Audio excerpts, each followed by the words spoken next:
Hello, good morning, ma'am.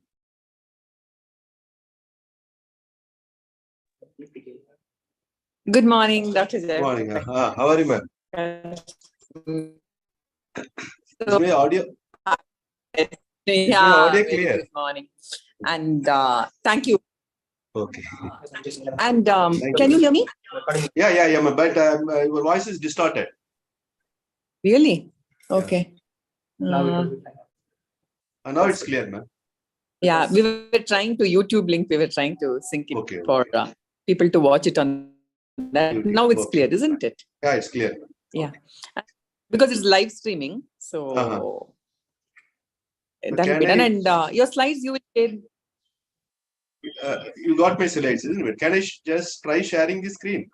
Can I share from my side? Yeah, after can we introduce and then you can start? Okay. Can we do the introduction? Yeah, at 11:30 sharp, we will do the. We will have a small introduction session, and after that you can share your slides. Huh? Fine, So fine, 10 fine. minutes. I'll just thank you so much. Okay. Thank you. Bye. Yeah.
Mute ಆಗಿದೆ ಇವಾಗ.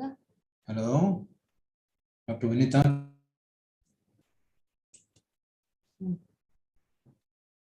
Hello ಇವಾಗ ಬಂತ? Doctor Vinita, can you here?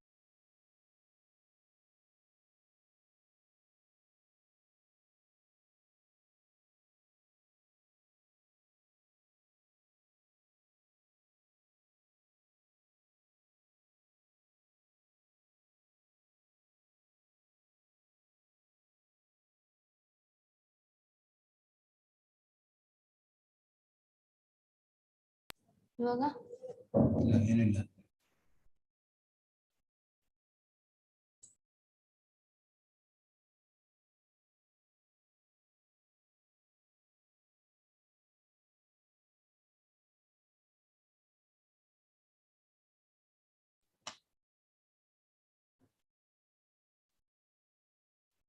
ಏನಕ್ಕೆ ಇಷ್ಟು ದಿನ ಬರ್ತಾ ಇತ್ತಲ್ಲ.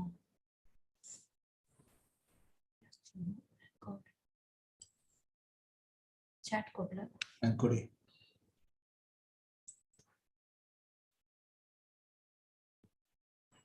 ಇಲ್ಲ, ಅದು ಮೆಸೇಜ್ ಅದು ಇತ್ತಲ್ಲ ಇದರಲ್ಲಿ ಸ್ಪೀಕರ್ ತರ ಇಲ್ಲಿ ಕೆಳಗೆ ಎಲ್ಲ ಸರಿಯಾಗಿದೆ ಅಲ್ಲ? Stop video.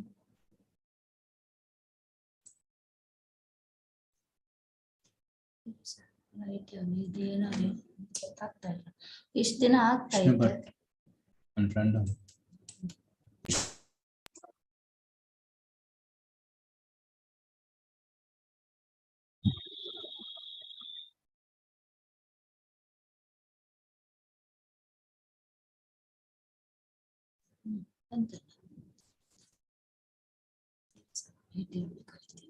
ಇಲ್ಲಿ ಸ್ಪೀಕರ್ ಮಾರ್ಕ್ ಬರ್ಬೇಕು.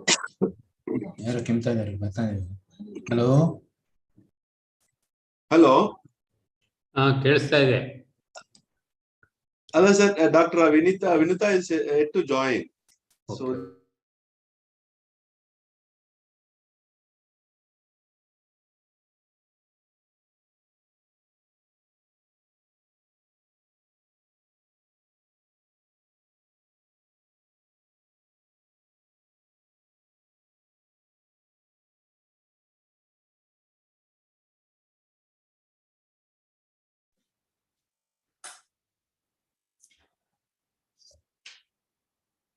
Good morning.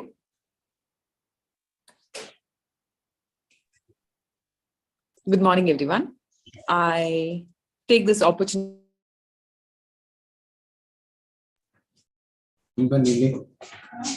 ಇದು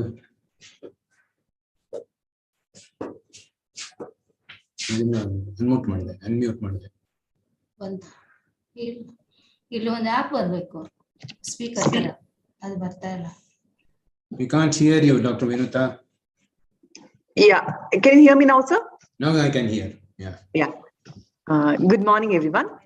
I am extremely pleased to be organizing this webinar on the occasion of National Education Day.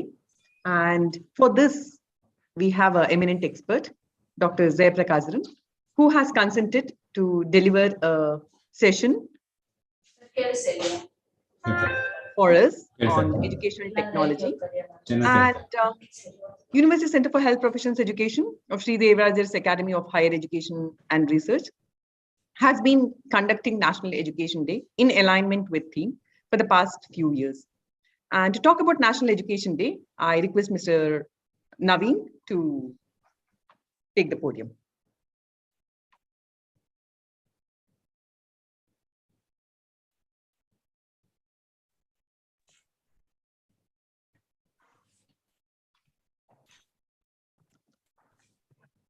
Good morning, everyone.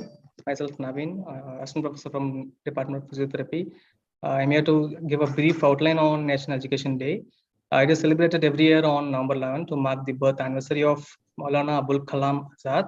He served the country from 1947 to 1958 as the first Minister of Education in India, and he played a vital role in shaping education system in India. And also, he always emphasized girls' education and free education for all children under 14. He strongly had a vision to see this country growing in terms of education that if education system in country is strong enough, then there will be no poverty and illiteracy. So we are glad to have this webinar on this auspicious day. And I now request Dr. Logeshwar to introduce today's speaker to everyone.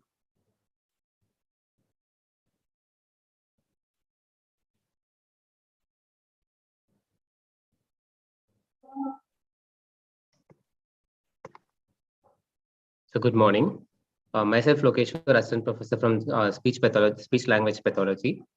It's my great pleasure to introduce Dr. Zayapragassarazan, Professor and HOD of Medical Education at JIPMER, Puducherry. He was awarded a PhD in Education Technology, that's medical education, for his pioneering work on information-seeking behavior of higher education teachers with reference to their skills of ICT and technopedagogy. He is a FAMER Fellow and convener of the National Medical Commission Regional Center for Faculty Development. He has co-authored 2 books and has more than 30 papers to his credit. He is an Air India Bolt awardee, that is, Boat Outlook Learner Teacher Award. He is currently guiding 3 PhD scholars in the medical and health profession education. Over to you, sir. Yes, a very good morning, and thank you for your nice introduction. So, respected guest and the Pro Vice Chancellor, head of the Zayapragassarazan Higher Education Institute of Higher Education, and the Director for Center for Health Profession Education, Dr. Vinutha, and my dear participants. At the outset, I thank the Center for Health Profession Education for giving me this opportunity to share my thoughts and experience in the field of education technology. As you all know that now today, as the speaker introduced, today is National Education Day, which is celebrated in memory of our former Education Minister, Maulana Abdul Kalam Azad. And he had a vision for our nation. So he strongly believed that higher education, one of the precursors for higher education is equality education for all. So that is the reason why we every year this 11th November is celebrated as the National Education Day in India. So let me now start sharing my presentation. Can you able to see the presentation? Yes, sir. Yes. Yes. Yeah. Can you make it into total slideshow? Yeah. So when Dr. Vinutha approached me regarding this topic, the role of education technology in empowering the teachers of higher education, I thought it is a new area, and it is in need of the hour. All the time, whenever there is an education technology workshop, people talk about teaching, learning, assessment, and all those things.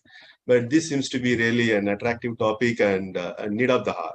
People talk about quality education, but they don't talk about the strengths of the institute, strengths of the faculty, or the the outcomes of any institute. We only look at the output of the institute, and we occasionally only look at the outcome of any institute or its impact, or outcome of any education course, or the impact of any program. So in that sense, this title makes very much, it becomes very pertinent to the current scenario. So as you all know that I would like to start my presentation by, before that I would like to give a short glimpse of higher education scenario in India. As you all know that India is the 3rd largest country, producing around 2 point something crores of graduates every year. But if you ask the quality of the quality or the outcome of the graduates is a big question mark. Why it is a big question mark? It is not.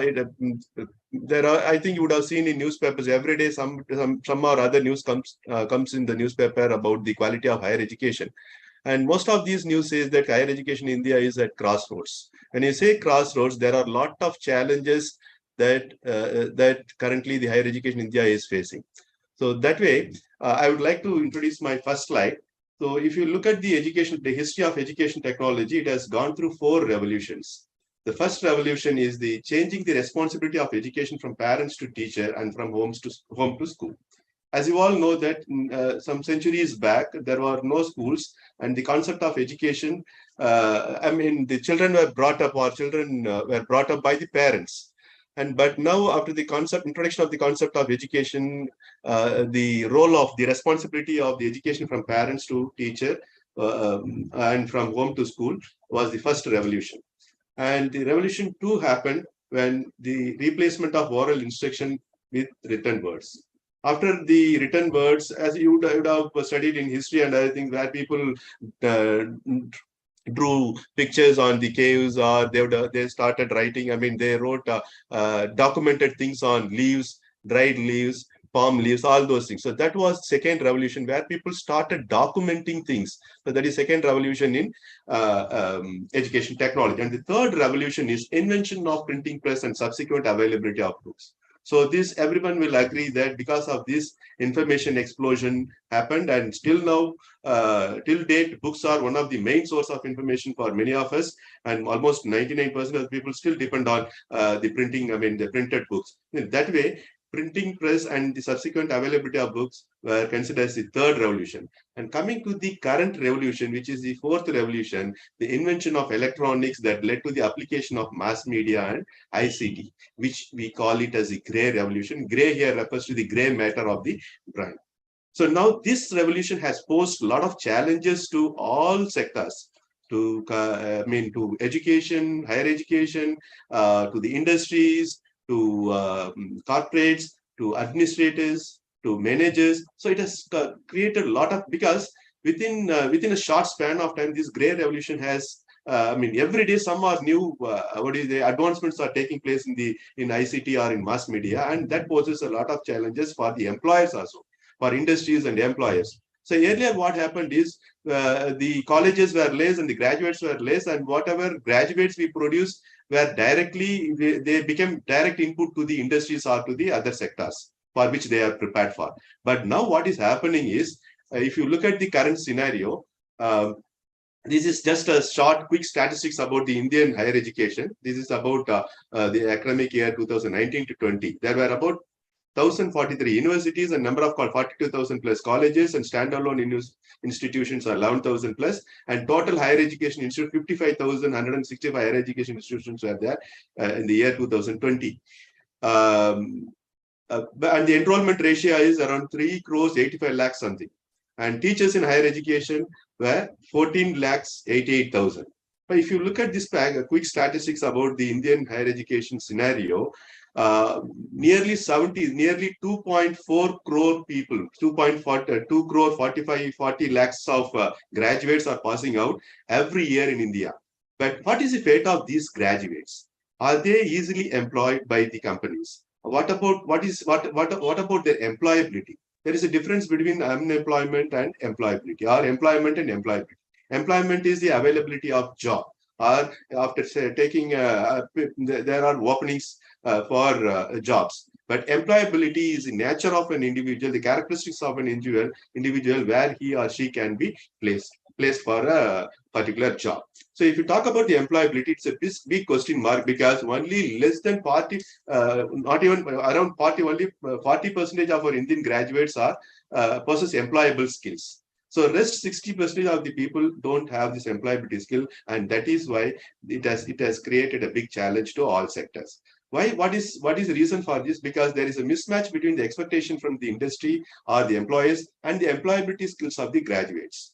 So we teach something, and something is expected in the outside the college or outside the education environment. We think that our degree is going to be helpful to the society. No, that is not helping the society. We think the graduates we produce are going to become input to the industries where they are required, but they cannot be directly taken up for the industry as employees. So hence, there is a mismatch between the expectation from the industry or employees or the society and the employability skills of the graduates. And if you look at the statistics, only 40% of the graduates possess employability skills. It refers to that only 40% out of 100 graduates, only 40 graduates are job ready. They possess job ready skills so that they can directly inducted into some job. The employers don't feel, so because of this, employers don't feel confident that college graduates possess 21st century skills. If you just browse and see the 21st century, there are a list of 21st century skills. The main skills being they are expected to be a knowledgeable person in the area where they graduate, whether it is medical or engineering or agriculture or arts or science or humanities, law or whatever it is, they're expected to possess adequate knowledge. The other skills being the soft skills, including, other technical skill is the lifelong learner. Other skills being the soft skills, such as they're expected to possess the 5 C's. The first C is they're expected to be communicator. Second thing is they need to be a collaborator with others. They need to develop the collaboration skills. And the third C is they need to think critically depending on the situation where they are working, and they are expected to come out with the creative ideas or creative products in the workplace. And the last C is the connectedness.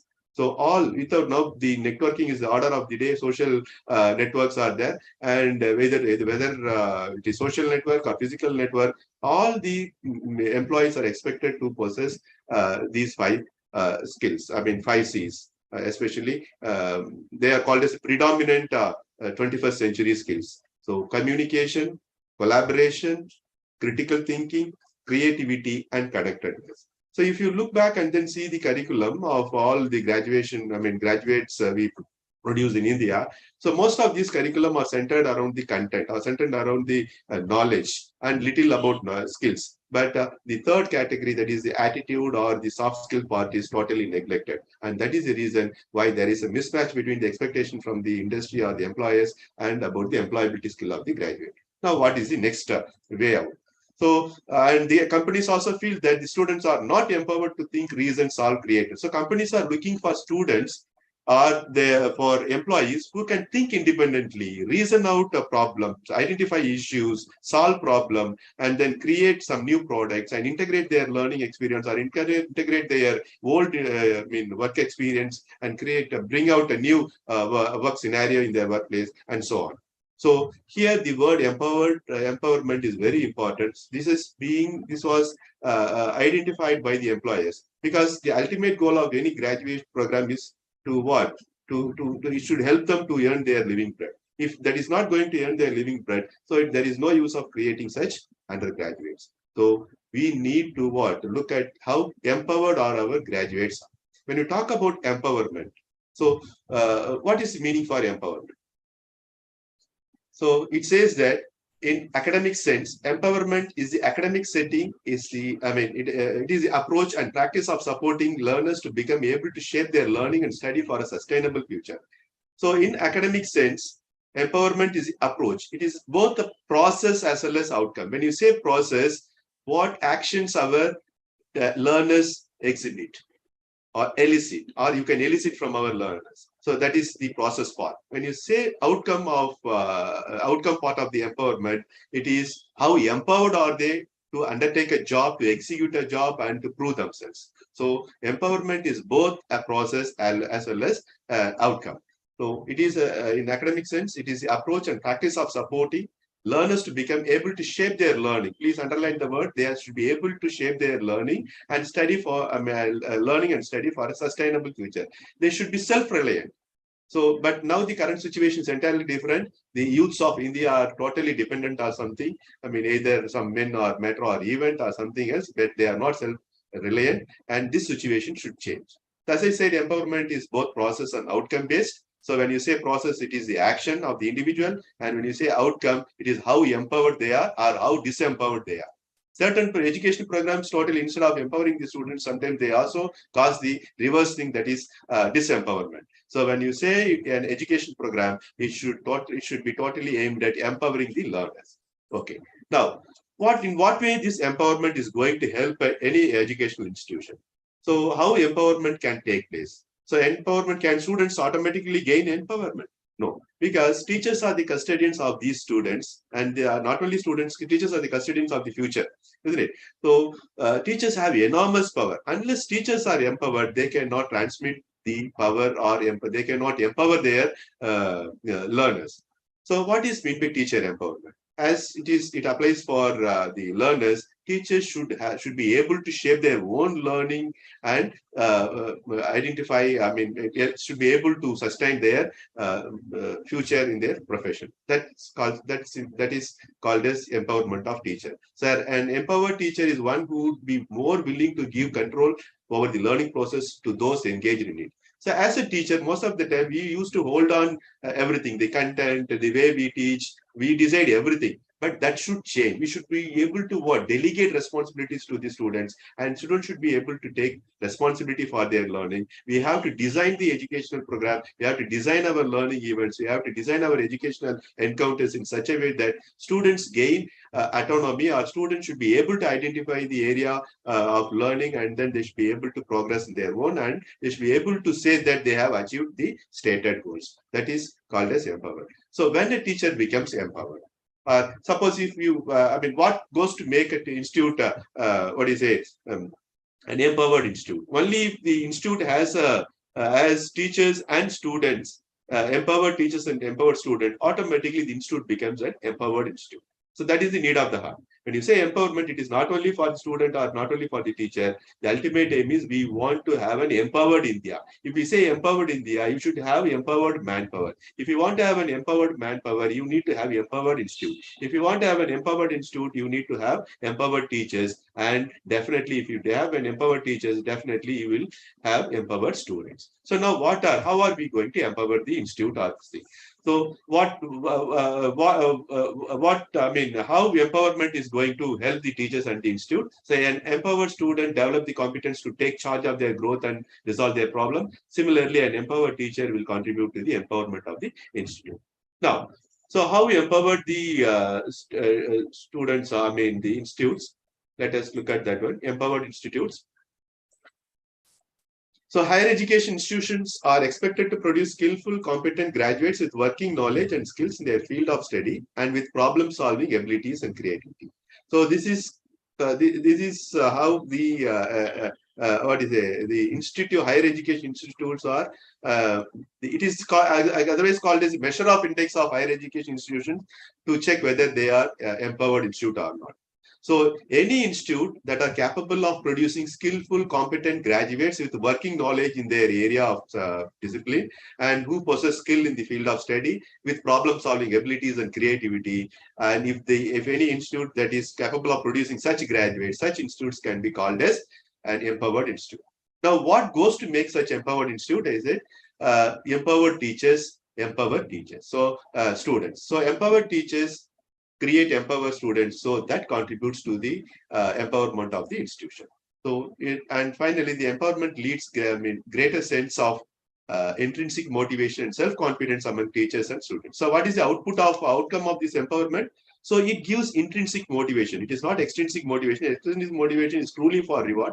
And when you say that teachers are intrinsically motivated, students are intrinsically motivated, so they take responsibility for their learning. You don't have to push. You don't have to spend extra energy or time to motivate them to involve in the process of learning or to involve them in the process of creating teaching learning environment or opportunities. So the empowerment leads gives greater sense of intrinsic motivation, self-confidence among teachers and students. So this is what is needed. But currently, if you say that there is no much intrinsic motivation, of course, education starts with extrinsic motivation. Slowly, this extrinsic motivation, the ratio of extrinsic motivation to intrinsic motivation should be narrowed down. But that is not happening. So till the end, the students are intrinsically only motivated either for the sake of mark or either for the sake of some job. But they are not intrinsically motivated, which is lacking in the current scenario. So now as a teacher, what makes you to feel empowered? Now as a teacher, you can ask yourself, am I an empowered teacher or not? If I'm empowered teacher, how do I know that I am empowered or not? Is there any indicator to say that I am an empowered teacher? Okay, so because as teachers in higher education, we need to check introspect ourselves whether we are empowered teacher or whether we are empowered to deliver the expected content and the content or the expected stuff to our higher education students who are under us. So if you ask that question, who is an empowered teacher? A teacher who are teachers are expected to be socially motivated, professionally equipped, and technologically sound. So what do you mean by this? So the first one is socially motivated. Higher education teachers are expected to be socially motivated. When you say socially motivated, it is one of the main pillar of education. Unless these teachers are not socially motivated, they cannot bring in dynamics in their educational sessions or during their instructional events. So if a teacher want to bring dynamics, they have to what? Socially connect with their learners, socially connect with their other stakeholders. So unless they are socially connected, they cannot, it is very difficult to involve their learners. So teachers should be socially motivated in all respects without any bias and professionally equipped. When you say professionally equipped, there are many areas to call a teacher is professionally equipped. So it is nothing but first a teacher should be able to identify appropriate content. He should be aware of the outcomes of that particular learning event or outcomes of the program he is handling.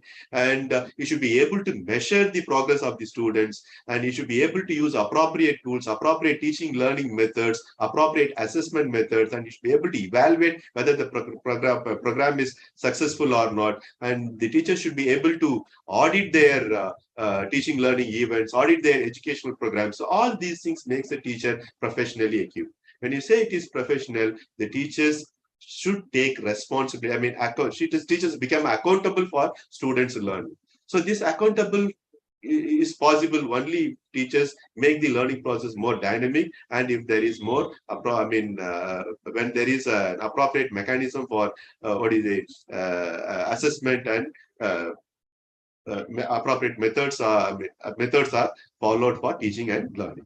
So next thing is technologically sound teachers. We also expect higher education teachers to be more technologically sound. When you say technologically sound, there are currently a lot of advancements. Every day, a lot of advancements are taking place in the field of technology or in education technology, and teachers should should update themselves so that they can comfortably use these technology in the classrooms. The reason is they are going to handle tech-savvy people. Once these technology were a luxurious item, during our days, even a telephone or a mobile phone is a luxurious item, but now it is an essential item for all the students. Similarly, computer, laptops, all these things have become an essential item. Once these are all a luxurious item.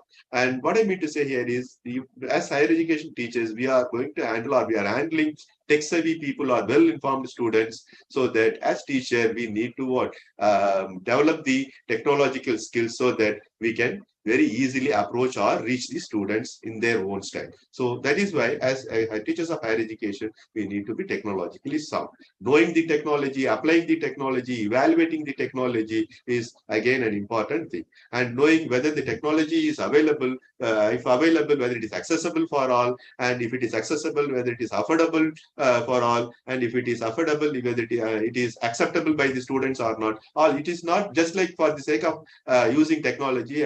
As a higher education teacher, we cannot use. Now you can see people just like that using the Zoom, or just like that using any technology or PowerPoint or whatever it is. So it is not like that. You have to check whether it is acceptable by the student, whether they are growing, whether they are developing with the help of this technology, whether this technology helps us to achieve our goals are. So socially motivated, professionally equipped, and technologically sound teachers are considered as empowered teachers. Now, the next empowerment is how good am I, or as a higher education teacher, when it comes to engaging my learners. So if a higher education teacher is capable of engaging their learners in a more productive manner and make their learners self-reliant, then you can say that teacher is an empowered teacher. So engaging learners is a big challenge nowadays. One of the crises in all education, higher education, is, I'm not particular about any education, and it is common for all education, that one of the main crises in higher education is engaging the learners. Because the present generation learners are more distracted, less attentive, and they are tech savvy, and they want quick transformation. They don't want slow transformation. Gone are those days where students where the transformation happened very slowly. But in the presence of, in the more technologically advanced world, students expect quick transformation. So as higher education teacher, we need to learn the engagement techniques where you can quickly gain the attention of the students, engage them, and then make them to learn as per the curricular objectives. Then you can say that you are an empowered teacher. Then as 21st century teacher, teachers should also develop the 21st century skills, which I have already discussed, the 5 C's. That is, as a teacher, you should be a good communicator. You should have a clarity in communication. What you want to communicate should be communicated in a proper way through proper channel, and it should be checked whether you have communicated or not, whether your students have received it, and whether they are able to give appropriate response or not. Not only that, you should be able to communicate your findings, able to communicate your understanding, able to record, document your teaching encounters or teachable moments, so that becomes a learning resource for others. If you do that, then you are called as an empowered teacher with respect to communication. And the next C is that, are you a good collaborator? And as you know, in those days, teachers independently do something. They had autonomy of their own. But now this autonomy becomes individual teachers' autonomy becomes no,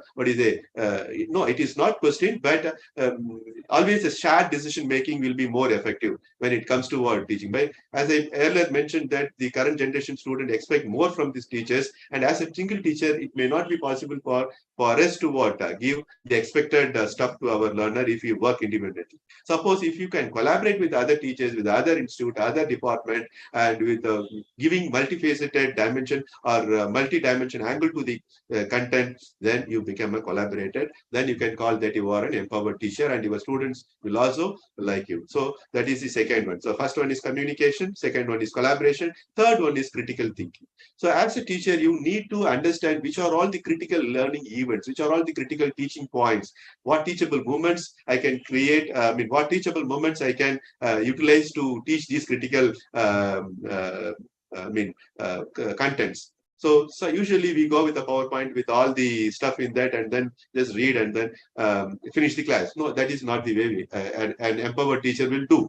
An empowered will teach even a PowerPoint presentation, critically think in such a way that how creatively he can make that PowerPoint, how interactive it can be, how we can incorporate assessment into a PowerPoint, how he can incorporate videos into the PowerPoint, how he can make the learners interact with the PowerPoint. So all these things are part of critical thinking. Not only that, when a problem is given to a teacher, he should be able to, when an education problem is given, a teacher come across, poses any educational problem, he should be able to, or he or she should be able to analyze the problem critically and come out with an appropriate educational intervention or appropriate educational encounters, so that he can easily solve the educational problem, and that can be conveyed to the other students also. So that way that teacher becomes a critical thinker, and he can be called as an empowered teacher. And the next C is the creativity. Teachers need to be creators, not only in terms of,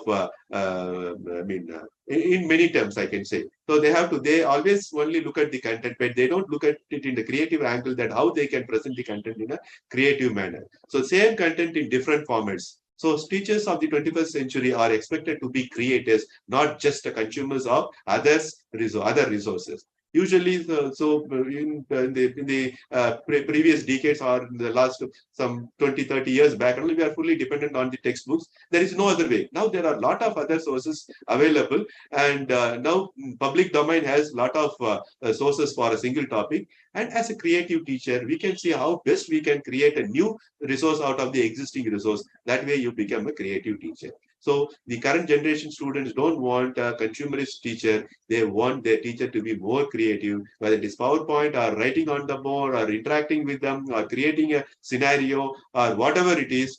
So they expect their teachers to be more creative.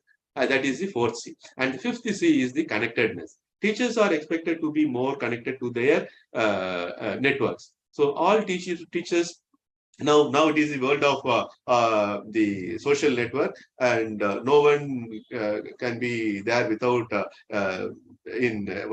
without joining any social network. That has become the order of the day. So if you look like that, these social networks, or whether it is social network or physical network, teachers are expected to connect with others, continuously connect with others. So that will help them to update their knowledge. That will help them to understand what is going on in the elsewhere, other parts of the world. And so that will help them to easily update their knowledge, and then same thing, and that will help them to implement the same thing in their institute. So awareness is very important that can be easily achieved through connectivity. Connectedness through networks. So these are the 5 C's. There are also other 21st century skills which a teacher can, are expected, but these are the predominant 5 C's. Okay, so with this, let me move on to the next point. And the next important thing is all these days we have been teaching our students at the memory level. So there are also other levels which a teacher can focus on. So usually we teach our students just to help them to develop their memory in a particular content. So the other 2 levels are teaching to the understanding level and teaching to the reflective level. So as a teacher, the usual way of teaching is making the students to think at the lower order. Our teaching always fosters only lower order thinking skills, but as an empowered teacher, we have to always aim at using higher order teaching higher order teaching strategies so that our students acquire higher order thinking skills, which is very much required for critical thinking and creativity. So that is, so from lower order thinking skills, you have to foster, as a higher education teacher, you are expected to foster higher order thinking skills. How is this possible? Only if a teacher introduces or uses high impact teaching skills. So a lecture is not gone are those days, but in those days, lectures can also be considered high impact teaching. But nowadays, teachers have lost those skill of the fine art of giving lectures. Now the art of lecture has vanished. But now, since because of the technologies, teachers have resorted to other technological things. But whether they have an impact on the students' learning or not is a question mark. So always, as a teacher, you have to check whether my teaching skills, whether the teaching strategies, the modality has an impact on my learning.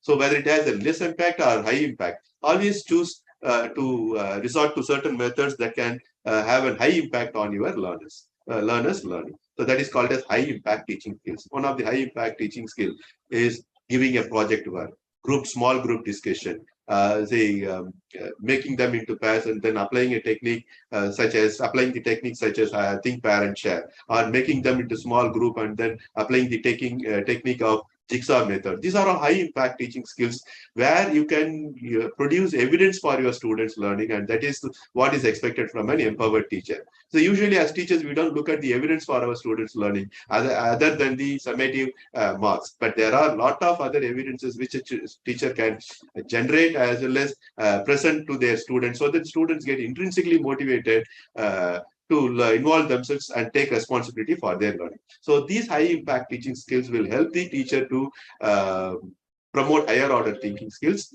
and also make their learners to involve in the process of learning and take responsibility for their learning. So that is about this thing. And the next is about the empowered teacher should be capable of designing educational encounters. What do you mean by educational encounters? So the encounter, usually one of the major encounter what we do is lecturing or small group discussion. But in educational encounters, it can be from teacher to student, among the student and another expert. So here they will have a one-to-one encounter with the same content through different channels or through different people. So that is educational encounters. And applying educational intervention, having understood that my students are lagging behind, they lack certain skills, and I should be in a position to design certain educational intervention, apply certain intervention for my educational intervention for my students, and see that whether it is working or not, evaluate it. If it works, and I can recommend it for other students also. So teachers should be capable of designing educational encounters, apply educational interventions, and establish educational relationship. So teacher not only plays the role of a teacher, he plays other roles such as coaching, mentoring, counselor, guide. So these are all some of the education relationship we establish with our learners. So each and every role has a different different role to play, different actions to play. When you say teacher, it is only creating a learning opportunity. So what is the main duty of a teacher is to create learning opportunity. So teaching is nothing but you stimulate your learners and direct your learner, you guide them for learning and encourage them for further learning. This is the short form of the teaching.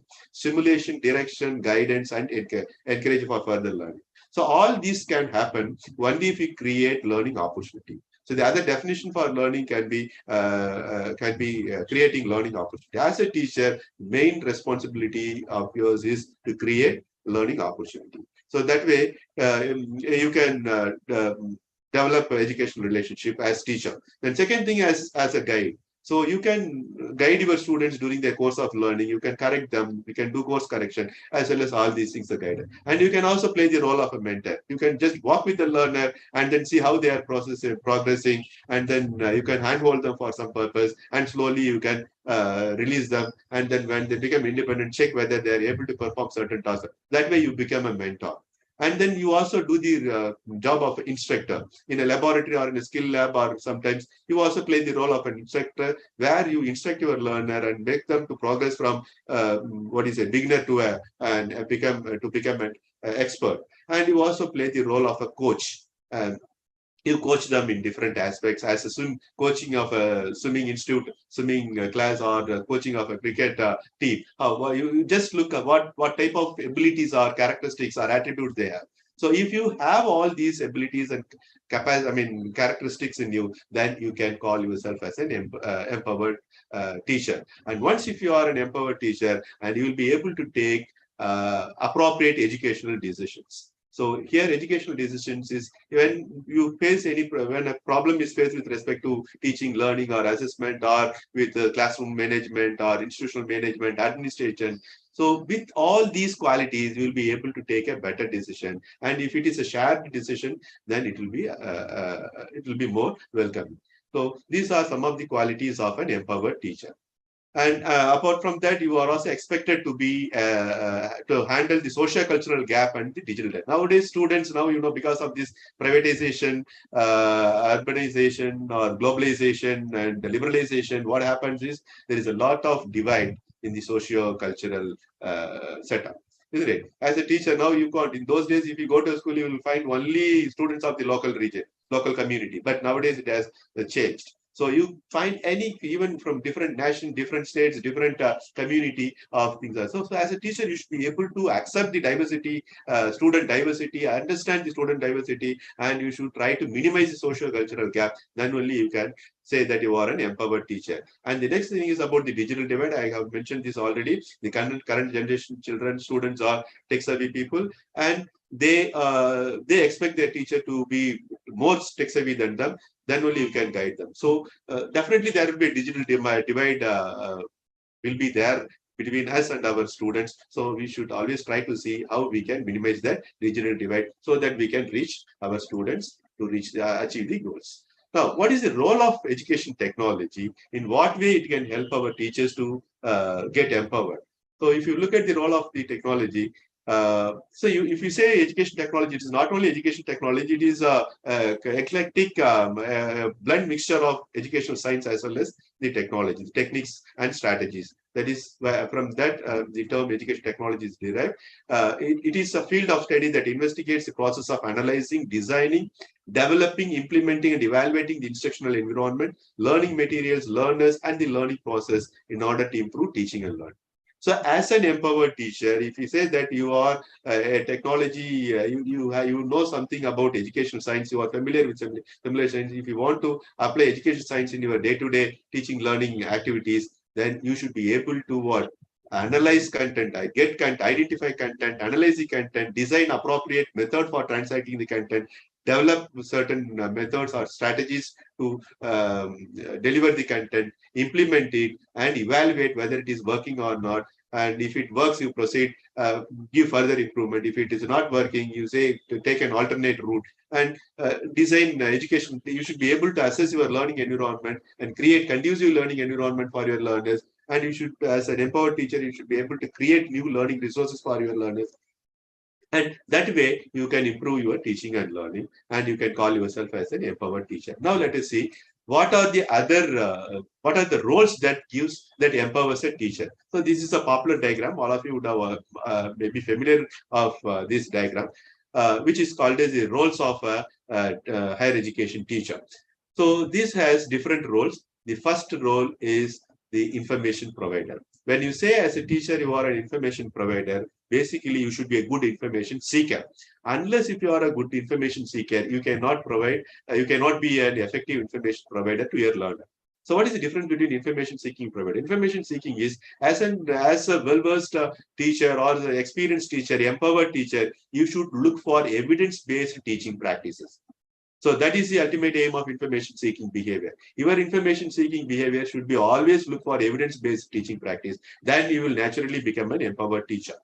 Then you see that how practically you can deliver that content instead of just making it didactic. You see explore the possibilities of delivering the content in a more practical manner. Then you can say that you are an empowered teacher. So information provider in the form of a lecturer. Before that, you seek information from relevant source, that is evidence-based practice, teaching practice, and you see how you are going to transfer it in a more practical manner by giving hands-on activity or by creating some experiential learning for your learners. Next one is resource developer. As a resource developer, as I already discussed, you should be a resource creator. Though there may be a lot of resources, considering the socio-cultural mindset of your learners, their previous experience and previous education, your local availability of this thing, you can always improvise or create resources for your content. It is not always necessary to reinvent the wheel.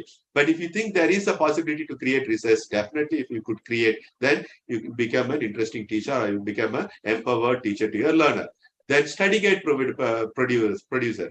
So there may be a lot of study guides. You can give your inputs by thinking critically and then adding more knowledge to the content that you are handling. So that is the resource plan.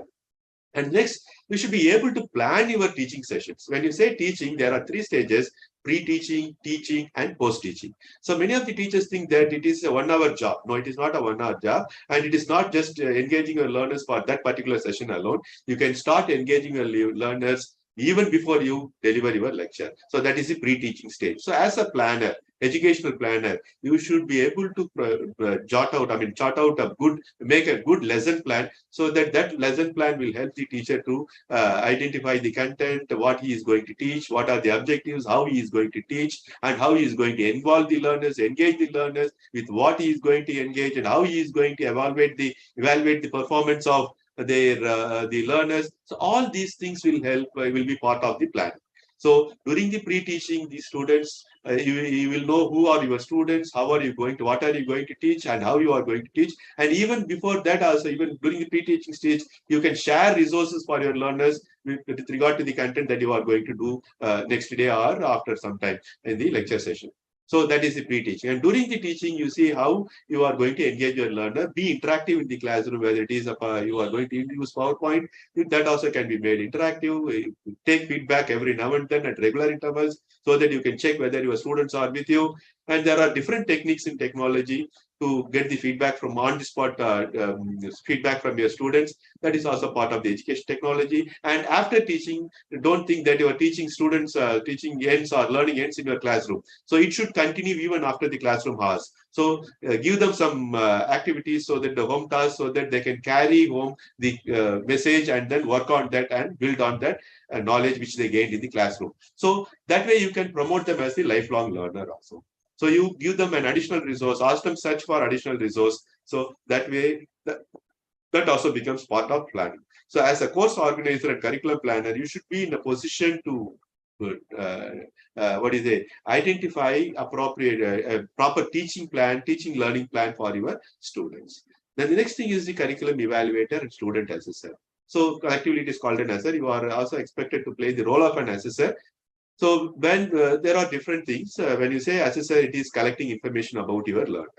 So collecting information, why you want to collect information? You want to make a judgment on that. You want to evaluate, or you want to want to be judgmental on that. So that is called as the role of an assessor. When you say role of an assessor, you starting from engaging the students, even after finishing your evaluation, the role of an assessor continues. So before, when you say assessor, you should know who your learners are, what are their interests, what are their attitude level, what is their motivation, how curious they are, what is their anxiety. So all these things, what is their previous knowledge in subjects, what is previous experience in the subject. So all these things are part of assessment. Nowadays, the field of big data has been applied to this area, so the teachers very well get to know about who are their learners, and they even get to know about the pen picture of every student they are handling in the classroom. So that is, but usually we don't look at all these things. We only go to the classroom, conduct a summative exam, and we won't look at only the final mark, how many marks the student has got out of 100. That's all. But there are other data available which are totally ignored. If a teacher, as a teacher, effective teacher, empowered teacher, if you can handle all these things, then you can really make a difference among other teachers. Then so you can also evaluate. You are also expected to evaluate the curriculum every year. You can evaluate the curriculum or by conducting a program evaluation, so that you will come to know whether this curriculum achieves the stated outcomes or not. As I earlier said, there are three things you should look at as an assessor or evaluator. One is the output. The output gives only the number output of that particular course. That is how many number of graduates we produce. Out of them, how many are first class, or how many are second class, or how many are distinction, or how many papers they have failed, or how many papers they have. Only this gives only this is just an output.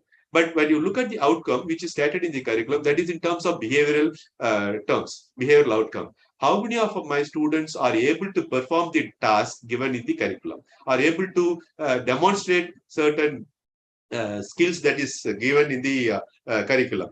That is called as the outcome, assessment of the outcome. So output, outcome. And the next one is the impact. That is after a long period of time. It takes quite a longer period. That is what impact these students have on the society. In the initial slide, is say that the companies report, the employers or the industries report that they are not getting the right candidate for the right job.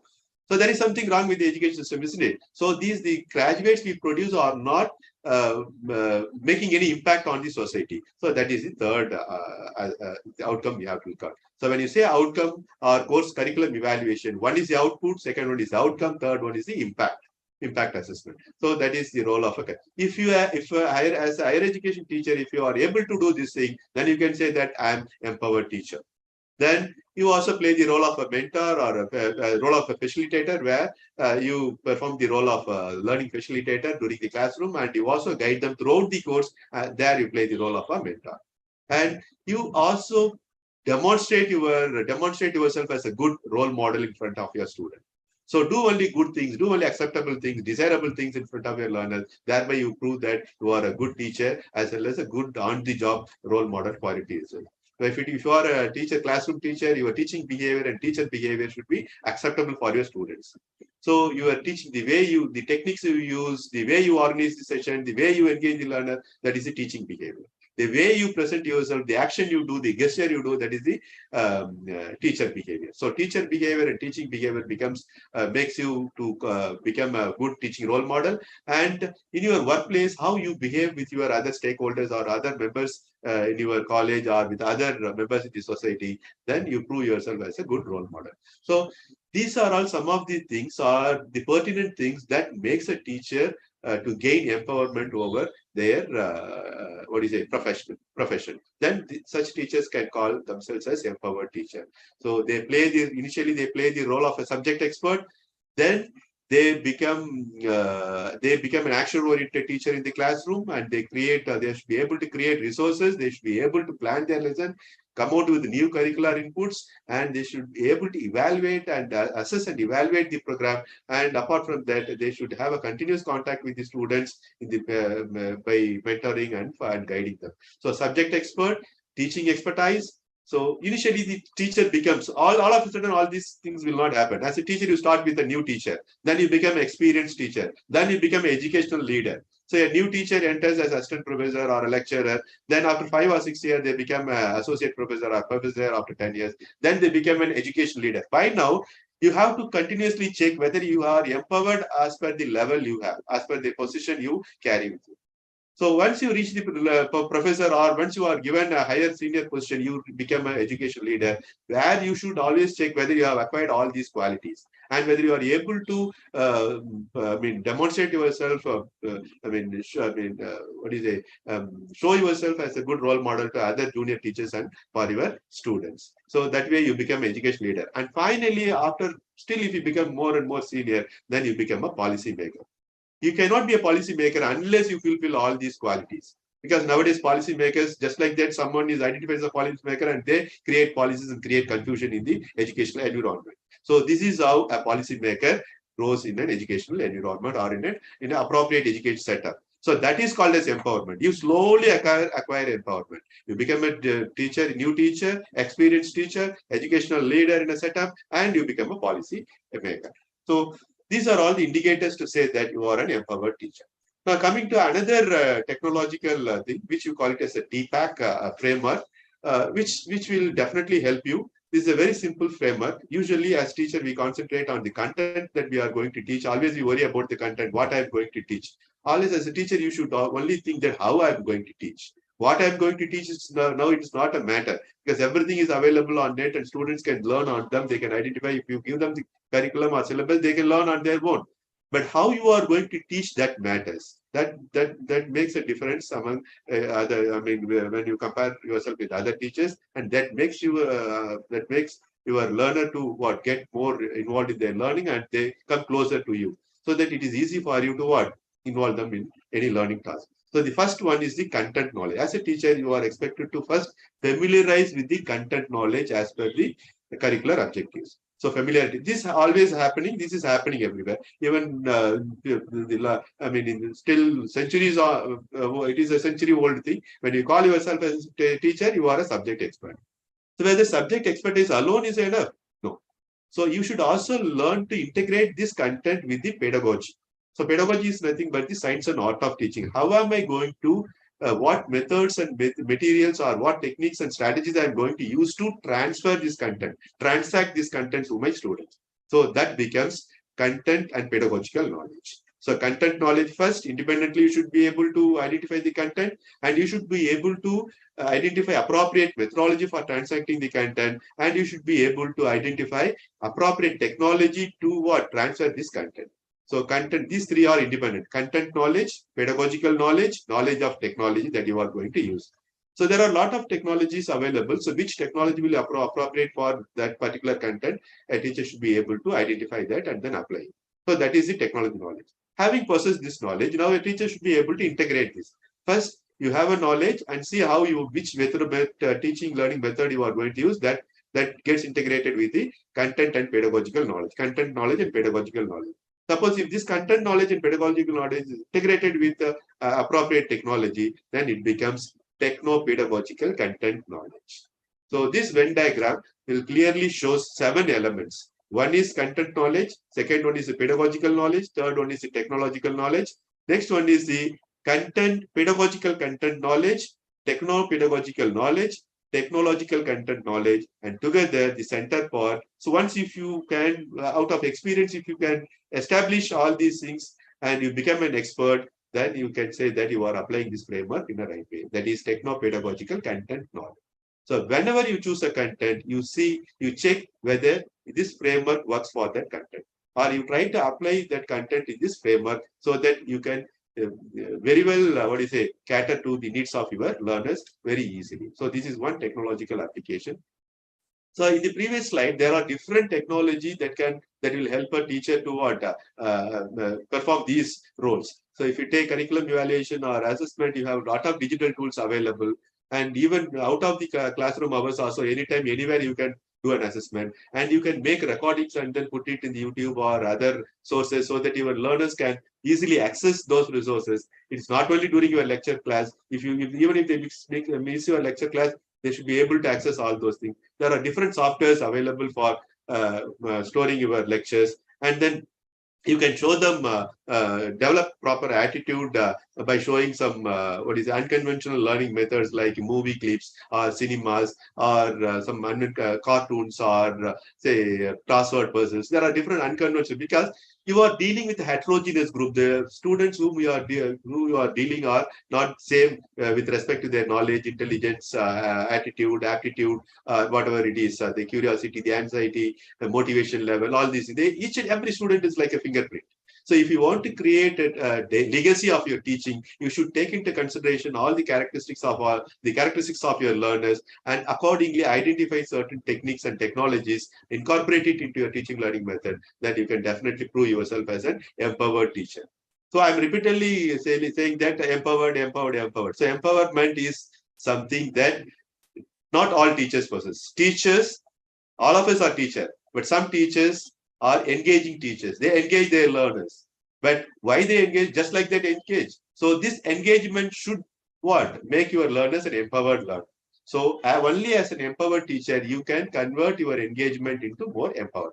So teachers, engaging teachers will lead to empowered teaching learning that will produce empowered teachers and as well as empowered students.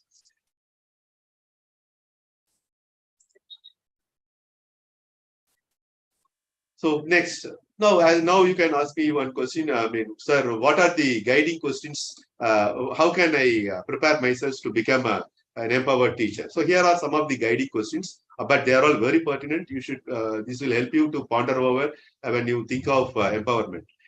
So are we providing our students a relevant learning experience and learning resources? If you want to become an empowered teacher, ask this question. Am I providing the relevant learning experience? There may be a lot of learning experience, but still I stick on to the PowerPoint. Is it a relevant learning experience? Am I using the learning resources, relevant learning resources? This will help you to check whether you are an empowered teacher or not. So, okay. And knowing that there are different resources, more effective resources, if you are not using those resources, you are not an empowered teacher, you are a disempowered teacher. So, because as I said, empowerment is both action, process and outcome. When you say process, it is the action. When you say you are an empowered teacher, your action should prove that, and the outcome is automatically, you can expect the outcomes. So are we providing our students the relevant learning experience and teaching resources? If you know relevant resources, please use it, and you can say that you are an empowered teacher. Our expectations matches with the inputs and organization of learning experience. I expect something, the curriculum says something, and I do something in the class, and something is assessed. Something is there in the curriculum, something is being taught in the classroom, something is assessed to award degree, and something is expected in the society. So there is a lot of mismatch between these four areas. So curriculum, real classroom scenario, assessment, and the industrial needs are entirely different. So if they are doctors, society expects some different kind of doctors. But are we producing such doctors? And if they're engineers, industry expects some kind of some more effective students who are capable of taking up immediate responsibility. Are we producing such engineers? Lawyers, agrees, and fine arts, humanities, arts and science, pure science? No. So the mismatch is very visible in our system. So as an empowered teacher, if you can identify the mismatch, please try to align it with the curriculum and the expectations, and then you become an empowered teacher. Are our students given enough opportunities for an all-round development? Students are not coming to college for just enjoyment. Okay, not to just gain knowledge, not to just gain the degree. So a school is a place, or a college is a place where teachers play the role of a parent. At home, parents take up the role of a teacher, and at college, teachers take up the role of a parent. So that means we are expected to, the college environment is expected to give all-round opportunities, so different opportunities that help the students to gain all-round development. The overall development or all-round development with regard to their knowledge, attitude, personality, professional skills, okay, and their employable skills, all those. That is called as all-round development. So you might have seen that gold medalists will not prove worthy in the society. At the same time, the mediocre student will prove more worthy in the society. So this is because there is a mismatch. So we don't concentrate or focus on all-round development of our students. Then are our students allowed to showcase their scholastic and post-scholastic abilities, self-assess themselves, introspect, plan, reflect? So usually we don't give opportunity for our learners to self-introspect, to reflect. That's why initially I said that there are three levels of learning opportunity. The first opportunity is creating opportunity only for retention, that is memory level. Second opportunity is to help them to understand the process, that is understanding level, that is they will be able to explain only why and what. But the third level is more important, which an empowered teacher do to create an empowered student, that is the reflective level. So there are different ways how you can empower your students. That is by making them to reflect on their own learning, by giving opportunity to self-introspect, by asking them to look at others, thinking style, working style, actions. All these will help the current teachers to make their learners more empowered. So this is these are some of the guiding questions. Some other guiding questions are our students assessed fairly to meet the curricular objectives? See, if you look at in our college, we have some internal assessment and some medial, that's all. So there are no assessment to say that, to evidently say that my student is progressing, to this extent is progressing, with reference to certain criteria is progressing. No, our assessment systems have to improve. So our rubrics that we use have to be improved so that we should be able to say that my student is improving in this area, is not improving this area. He needs this type of remedial, he needs this type of enrichment activity, like that. I say that these many students pass, these many students fail. But we don't look at what action we are going to take for the passed student and what action we are going to do for the failed students or the backlog students or the backward student. When you say remedial, it is for the backward student, and for the top rankers or for the high performers, we neglect them. But there are opportunities available in the form of enrichment activities. You can involve your students by giving the top rankers by giving enrichment activities, so that they are also engaged. Otherwise, they also become frustrated and they show frustration towards learning, and they slowly become disempowered students. So these are some of the ways you can bring in empowerment among students as well as among the learners. So the best example is usually the higher achievers are ignored because we think that they are going to learn on their own. But if you can handle them, engage them in more advanced level by providing enrichment activities, they feel more and more empowered, and they take leadership roles, and they help others, and they become more useful to the society. So that is one way that you can look at this question. So are our students assessed fairly to meet the curricular objectives, including assessment settings? So assessment settings, we only look at the written assessment. There are other environments where we can assess the students. Assessment is nothing but gathering information about our learners. So different terms. One is you say testing. Testing is your MCQs or the written test. So you only check whether the presence or absence of something, presence or absence of knowledge. And the second thing is measurement. You are assigning some numbers to the test, to that presence or absence. How much quantity is present, how much quantity is absent. Test measurement. And you say assessment. How many of these students passed, and how many questions they attempted, why they didn't attempt, which student attempted, what is their age group, what is their gender, what resources they use, and why they are not able to do when other same age group of students are able to achieve, why they. So these are all the assessment. You are collecting information about a particular test. And evaluation is that you are giving a value judgment to that as the information gathered, then it becomes an evaluation, value judgment becomes an evaluation. So that's what. So there are a lot of things. So this makes, if the understanding of these things will make a teacher more empowered and use these things in their day-to-day teaching and learning activities. And are the attitudes of a student taken care and nurtured? This is also neglected. Knowing that my students have these are my strengths of my student, or a particular strength. If I don't nurture that I am failing in my duty, and I am becoming a disempowered teacher, and I am making my learners a disempowered learner. So their attitude should be taken care. Whatever attitude or whatever strengths they have, and what if they have a negative attitude, it is their duty, responsibility of the teacher to correct the negative attitude or transform help the student to transform into a good student or an effective student. And what kinds of learning evidences are produced? As I told you, that as teacher, we only look at the mark as an evidence for learning. There are different forms of learning evidence that can be generated. Please explore all the possibilities of identifying the learning evidences, generating learning evidence for every session you take in the classroom, for every learning event that you do to your students, so that these learning evidence will say that whether you are an empowered teacher or not, whether students are gaining empowerment or not. So always please document your whatever, even if it can be a very meager event or very negligible thing, please document it. That will definitely help you to inform you certain things. And that will go into the evidence evidence for best practices. Okay, as I told you in the initial thing, as a teacher, you should look for evidence-based teaching practice. So what kind of remedial and enrichment opportunities are available for evidence? So can you identify the remedial thing in your session or in your classroom or in your school or in your college or in your professional environment?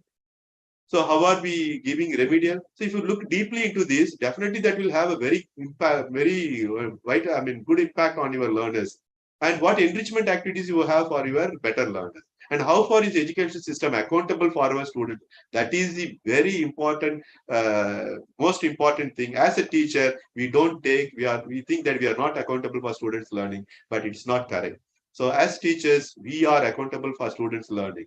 So for that, you need to be an empowered teacher. For that, you need to be well-versed, or you need to be familiar with the education technologies, the educational methods and technologies available, tools and other things available. So once you are aware of the technologies and tools available, you become an empowered teacher, and you apply that, you generate evidence, and you say that you are an empowered teacher and you are doing justice to a thing. And you also become accountable. But once you say that you are an accountable, it is people get scared of the word accountable. It is not that you are going to be charged or shoot. Okay, it is accountable here refers to you should be able to explain why your students are, why a particular group of students are able to get through and why a particular group of students are not able to succeed. So if you can explain as a teacher, that means you are a teacher, you are accountable for your student. So that it is not a scary term, because whenever the term accountable is used, people get scared, especially the teachers. So with this, I would like to wind up my session. So any questions? I'll be happy to take some questions.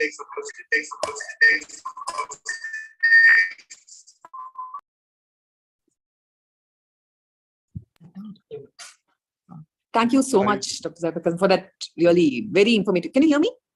Yes, ma'am, please. Yeah, for this extremely informative talk, wherein, in fact, it opened up new domains for us to equip ourselves, and maybe as we can take a pledge that every year I'll take one particular role and see how I can equip myself with those additional things. It really gave us first-hand information about what is it that we need to do. We keep on talking about empowering. So to empower a faculty, even for me sitting here in health professional education unit, like what is it that we have to empower as an institutional body to empower our faculty was very well demonstrated. Thank you so much. I can't thank you enough for this talk. And we will take 2 questions, because I think it was quite explicit, the information, but only thing is maybe audience, the delegates will be interested in knowing how exactly we can go about doing it. What are the opportunities available? So we will take, you can leave it on the chat box, or you can raise your hands and you can. Yeah, I have identified one question. Ask questions.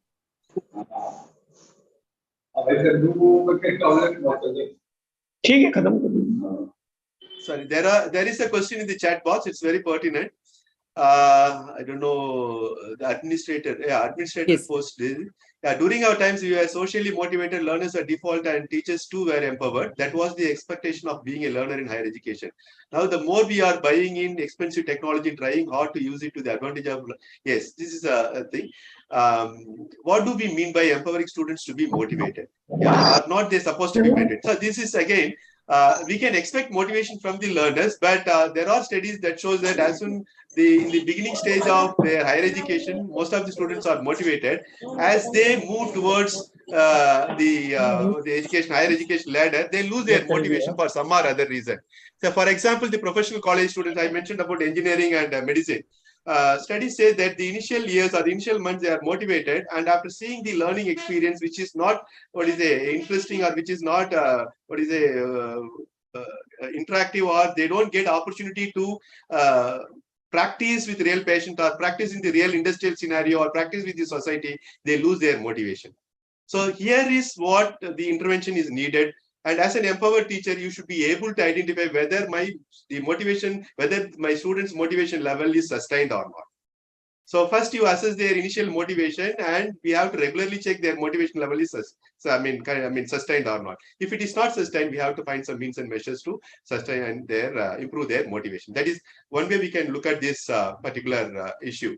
And there is also mentioned that there are a lot of technologies available, and we are not in a position to use those technology, and how to select appropriate technology. Again, you need to have experience, because now there are enough technologies available, and there are no enough takers. There are a lot of technology available, but there are no enough takers. Even so, you don't have to worry about all the technologies, and don't try to use every technology that you come across. Familiarize yourself with any one particular technology, or predominant technology, or the most popular technology, and unless or otherwise you are able to appreciate its application in your own classroom, please don't use any technology. And only if necessary, you please use the technology. If you can, as a teacher, as an individual teacher, without using technology, if you can impress your students, you can always please go ahead. Okay, teachers have, students have reported this. They don't want teachers to use technology. If they want the teachers to use technology, it should be effective. If they cannot use the technology effective, they appreciate teachers who can use the chalkboard or who can interact, do interactive sessions. That has been reported by the students. And there is another question that how to create an environment in tedious and overburdened academic schedules. Yes, of course, academic schedules. I mentioned this in my thing. So you have a curriculum. It doesn't mean that all the curriculum, the syllabus or the content given in the curriculum or the areas given in the curriculum need not be taught in the real classes. There are different ways of handling those curriculum. So now the concept of self-directed learning is there. Identify contents that can be suitable for your group as that can be given as self-directed learning, and create, then you can identify some best students who can serve as student mentors, so that you give them responsibility for teaching other students. There are, if you think, that is where you have to think critically as an empowered teacher.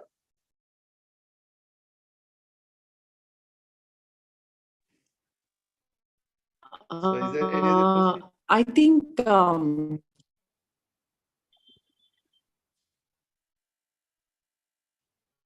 regarding allied health, Ma'am, your voice is breaking. The same for all students of all programs? Motivation. Ma'am, your voice is breaking. Hello, sir. Yes, ma'am. Hello, sir. I just wanted to know, how can we motivate the allied health students, sir? See, motivation, whether it is allied health students or whatever it is, motivation is, the meaning of motivation is inner urge to do something. Inner urge. Why? No, so they should know. Yeah, no, correct. Sir, I have a suggestion. Is it okay? I wanted to know. Like giving a memory test, asking them to write some words for 1 minute. How many number of words you're able to write from that chapter? So just do that, or a puzzle. Yes, definitely. There are different ways, infinite ways that you can engage your learners so that their motivation level goes up. And now, initially, they may participate with the extrinsic motivation, just for a reward, just to get a prize from you, or a praise or prize from you, or just to keep up their leadership. That may be a motivation. But when this goes on for a period of time, then slowly that extrinsic motivation will become intrinsic, and out of passion, they will involve themselves in the process of learning. You are right, ma'am. So you can choose such methods. Yeah. Thank you, sir. Thank you, sir. Thank you. Welcome. So the 5 C's that you talked about is actually very helpful. So I think if we really reflect on it, ideally, we also attend workshops. We do not reflect on what we are doing. We take classes, we come back, we use technology. We have never reflected on how much it actually helped the end user. Correct. So as you told, I think once we start doing this, long way to go, but never too late to start. Thank you so much. And I request Dr. Usha Shenoy to deliver the vote of thanks. Thank you, Vinita Madam. So good afternoon, everyone. I am Dr. Usha Shenoy from the Department of Physiology from the UCHP group. It gives me an immense pleasure to propose this vote of thanks on the occasion of National Education Day. I profusely thank on behalf of our management, staff and student, Dr. Zayapragassarazan, for his talk on the role of education technology in empowering teachers in higher education. I thank you, sir, for your time spent, for your valuable time in spite of your busy schedule, taught us so much about empowering a teacher and a student too. I also thank our management, our dean, and all our HODs for their support. I thank Dr. Vinita Shankar, the director of UCHP, and the members for their support.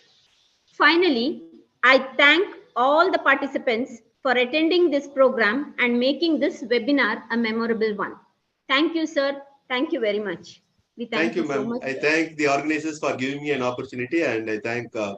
Vinita Shankar for coordinating this. Thanks a lot, ma'am. Thank every participant for your kind attention. All the best. Thank you. Yes. Thank you. And I seek further collaboration and guidance whenever we, because now this technology is one thing where I think we can use your Yeah. expertise more for Definitely. empowering our faculty. You are Thank always welcome. Always welcome. Thank you. Thank you. I thank the delegates once again. Thank you. Yes. So much. The photo, One Vinita, picture- photo. Can we have a photo? Like, can you all turn on your video once for our documentation and that purpose? Can you all turn on the video?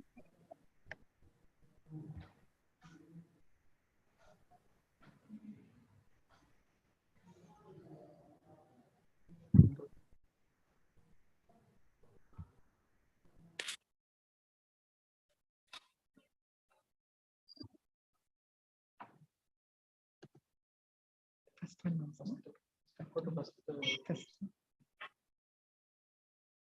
Yeah. Thank you so much. Thank you. Thank you. Thanks. Thank you all. Bye. Bye. Have a good day. Thank you, madam.